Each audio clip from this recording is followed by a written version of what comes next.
मोची का आत्मसम्मान और बाबा साहब की सीख। प्रारंभ। मोची का जीवन और संघर्ष। यह कहानी बाबा साहब डॉक्टर भीमराव अंबेडकर की है, जो न केवल भारत के संविधान निर्माता थे बल्कि एक महान समाज सुधारक और प्रेरणा के स्रोत भी थे।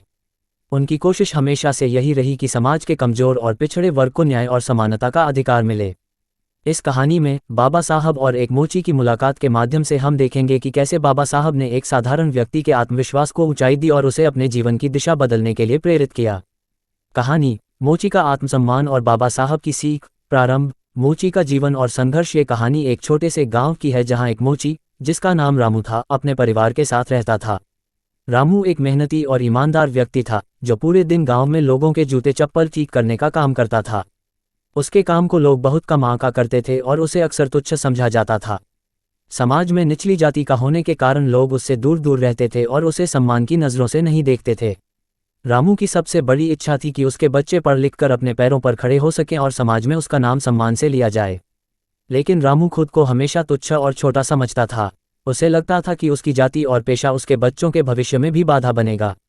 भाग 1। बाबा साहब का गांव आगमन और रामू की जिज्ञासा। एक दिन गांव में ये खबर फैली कि बाबा साहब डॉक्टर भीमराव अंबेडकर गांव के पास के एक बड़े मैदान में सभा करने वाले हैं। रामू ने बाबा साहब के बारे में बहुत सुना था कि वे गरीबों और कमजोर वर्गों के हक के लिए लड़ते हैं। उसने भी सोच रखा था कि वह इस सभा में जाकर बाबा साहब को सुनने का प्रयास करेगा, लेकिन उसे यह डर था कि अगर गांव के लोग उसे वहां देखेंगे तो उसे ताने देंगे और उसका अपमान करेंगे। रामू ने अपने दिल को मजबूत किया और तय किया कि वह किसी भी कीमत पर बाबा साहब की बातें सुनेगा। अगले दिन वह अपने साधारण कपड़े पहनकर सभा में पहुंचा और भीड़ में पीछे खड़ा हो गया ताकि लोग उसे पहचान न सकें। भाग 2। बाबा साहब का भाषण और आत्मसम्मान की बात। बाबा साहब मंच पर आए और उन्होंने अपने भाषण में जातिगत भेदभाव, शिक्षा और आत्मसम्मान पर जोर दिया। उन्होंने कहा, किसी भी इंसान का काम या पेशा उसे छोटा नहीं बनाता। हर कार्य का अपना महत्व होता है और सभी कार्य समाज के लिए आवश्यक हैं। हमें अपनी पहचान से शर्मिंदा नहीं होना चाहिए, बल्कि गर्व महसूस करना चाहिए। जब तक हम खुद को छोटा समझेंगे, तब तक समाज हमें तुच्छ समझता रहेगा। आत्मसम्मान से बड़ा कोई धर्म नहीं होता। बाबा साहब की ये बातें रामू के दिल में घर कर गईं। वह सोचने लगा कि क्या उसकी जिंदगी वाकई बदल सकती है। क्या वह समाज में सम्मान पा सकता है। क्या उसके बच्चों का भविष्य बेहतर हो सकता है। भाग 3। बाबा साहब से मुलाकात और प्रेरणा का संचार। सभा के बाद रामू ने हिम्मत जुटाकर बाबा साहब से मिलने का निर्णय किया। उसने सोचा कि वह बाबा साहब से अपने दिल की बात कहेगा। वह धीरे धीरे बाबा साहब के पास गया और झिझकते हुए बोला, बाबा साहब, मैं रामू हूँ।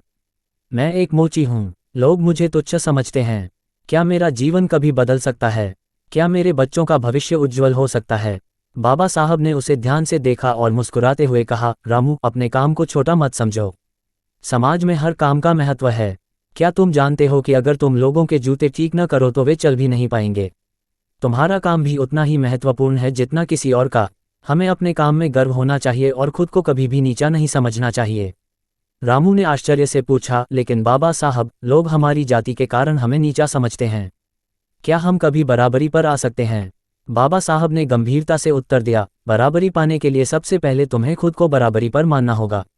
अगर तुम खुद को सम्मान दोगे तो लोग भी तुम्हारा सम्मान करेंगे। शिक्षित बनो, संगठित रहो और संघर्ष करो। ये 3 मंत्र तुम्हारे जीवन में बदलाव ला सकते हैं। अपने बच्चों को पढ़ाओ और उन्हें ये सिखाओ कि वे अपने काम में गर्व महसूस करें। भाग 4। आत्मविश्वास की नई राह। बाबा साहब की बातें सुनकर रामू के भीतर एक नई ऊर्जा का संचार हुआ। उसने तय किया कि वह अपने बच्चों को पढ़ाएगा और उन्हें समाज में सम्मान दिलाएगा। उसने अपने काम को नए उत्साह के साथ करना शुरू किया और अब उसे अपने काम पर गर्व होने लगा। वह हर जूता ठीक करते समय सोचता कि वह समाज में अपना योगदान दे रहा है। रामू ने अपने बच्चों को पढ़ाई पर ध्यान देने के लिए प्रेरित किया और उन्हें बाबा साहब के बारे में बताया कि कैसे वे समाज में समानता और न्याय के लिए लड़ रहे हैं। बाबा साहब की दी हुई प्रेरणा ने न केवल रामू बल्कि उसके परिवार की सोच बदल दी थी। भाग 5। समाज में बदलाव और रामू का आत्मसम्मान। समय के साथ रामू के बच्चे पढ़ लिख कर अच्छे स्थानों पर पहुंचे। गांव में भी लोग रामू को अब सम्मान की दृष्टि से देखने लगे। उसने समाज को दिखा दिया कि जाति या पेशा किसी की काबिलियत का पैमाना नहीं होता। रामू अब लोगों के लिए प्रेरणा बन गया था और गांव के अन्य लोग भी बाबा साहब के विचारों से प्रेरित होकर अपने बच्चों को पढ़ाने लगे। इस तरह बाबा साहब की सीख ने एक मोची का आत्मविश्वास बढ़ाया और उसे एक नई पहचान दी। ये केवल रामू की कहानी नहीं थी, बल्कि समाज के उन सभी लोगों की कहानी थी जो अपने काम को छोटा समझते थे। ये कहानी बाबा साहब के द्वारा एक साधारण व्यक्ति को आत्मसम्मान और आत्मविश्वास देने की प्रेरणा को दर्शाती है। बाबा साहब का जीवन वास्तव में उस प्रेरणा का प्रतीक है जो हमें अपनी पहचान पर गर्व करना सिखाता है और समाज में बदलाव लाने का मार्ग दिखाता है।